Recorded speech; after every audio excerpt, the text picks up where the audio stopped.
जा रही है कि डिसाइड ही नहीं कर पा रहे कौन सी देखें और कौन सी रहने दें। इसी चक्कर में चंदू चैंपियन जैसी अच्छी मूवीज मिस होते होते बच गए। आजकल के फिल्म प्रोडक्शन हाउसेस को पता ही नहीं क्या हो गया है, ट्रेलर में कुछ रिवील ही नहीं होता और ट्रेलर में ज्यादा कंटेंट डालने में भी कंजूसी करते हैं। सोचते हैं ऑडियंस तो पागल है, आ ही जाएगी, पर इसका खामियाजा ना चंदू चैंपियन जैसी मूवीज को भुगतना पड़ता है। अब यही सोचकर शायद कल्कि वालों ने भी अपने पहले ट्रेलर में कुछ रिवील नहीं किया, इसीलिए ऑडियंस फिल्म देखने के लिए थोड़ी कंफ्यूज थी। पर रुको भैया, कल्कि वालों ने अपने होश उड़ाने के लिए दूसरा ट्रेलर से आग में घी डालने का काम किया है। ट्रेलर इतना अमेजिंग है कि लोग टिकट खरीदने के लिए थिएटर में कहीं चोरी चकारी करना ना शुरू कर दें। गाड़ी स्टार्ट कर। तो अब हर घर की गुल्लक टूटने वाली है, फ्यूचर के लिए होने वाली सेविंग्स उड़ने वाली है। डर तो अब इस बात का लग रहा है कि फिल्म देखने के लिए लोग अपनी एफडी ना तुड़वा दे और कहीं बैंक वाले कल की मूवी देखने के लिए थिएटर पे ईएमआई से अलग टिकट का काउंटर ना खुलवा दे। मैं गरीब हूँ।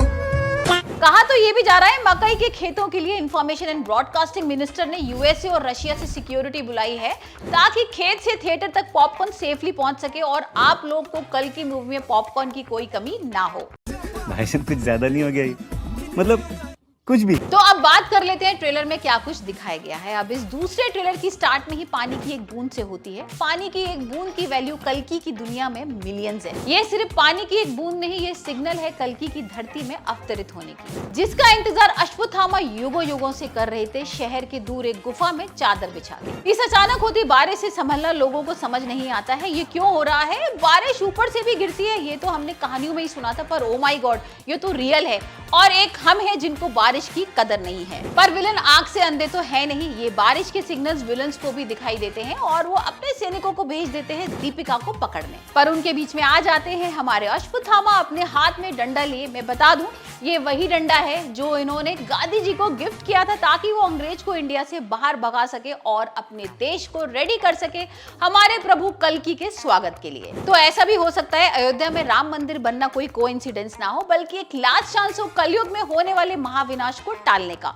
और शायद जय श्री राम सिर्फ श्रद्धा नहीं बल्कि कोई सीक्रेट कोड है फ्यूचर में होने वाले जंग से बचने के लिए। वाह मोदी जी वाह। पर जैसे हमारे देश की पुरानी रीत है कि हमें दूसरे कभी हरा नहीं पाते, हमारी हार हुई है अपने लोगों की धोखेबाजी से। ठीक वैसे ही रियल लाइफ से इंस्पायर हुए विलेंस की तरफ से प्रभास को भेजा जाता है अश्वत्थामा से लड़ने और दीपिका को अरेस्ट करने। पर प्रभास को पता नहीं है जिस योद्धा से वो लड़ने जा रहे हैं वो आम इंसान नहीं है, उनके नाम रिकॉर्ड है महाभारत में सबसे ज्यादा सैनिकों को मारने का। अब इसके बाद अश्वत्थामा यानी कि हमारे बिग बी कह रहे हैं रिश्ते में हम तुम्हारे बाप होते और प्रभास से कि मुन्ना रहने दो, तुमसे ना हो पाएगा।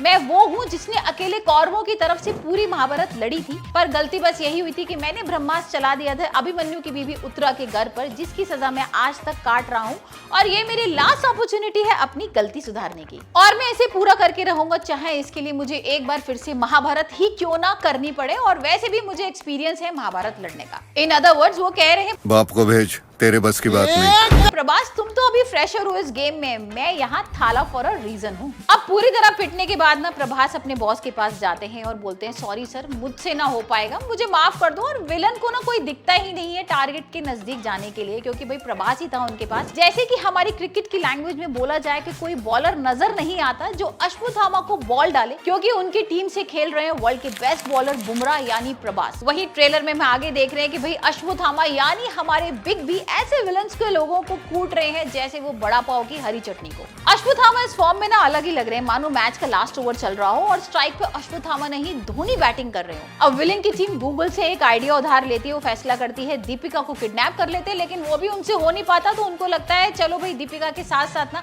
पूरे शहर को ही खत्म कर देते हैं। और फिर होती है वो लड़ाई जिसको दिखाने के लिए फिल्म का बजट 600 करोड़ के ऊपर खर्च हो जाता है। तो अब देखना ही है कि प्रभास विलन की तरफ से लड़ेंगे या फिर उनमें कोई बदलाव आएगा और सरप्राइज करेंगे ऑडियंस को मिड पॉइंट से जस्ट पहले। तो कल की देखने के लिए बुक करें अपनी टिकट्स, क्योंकि एडवांस बुकिंग चालू हो गई है और यूएस से लेकर इंडिया तक भारी एडवांस बुकिंग हो रही है। लग रहा है कि इस बार कल की इंडिया और ओवरसीज मिलाकर 1000 करोड़ से ज्यादा कलेक्शन करेगी। तो आप किस बात का वेट कर रहे हैं? जल्दी बुक करिए अपनी टिकट्स, कहीं फर्स्ट डे की सारी टिकट्स खत्म ना हो जाए और आप first day first show miss ना कर दें।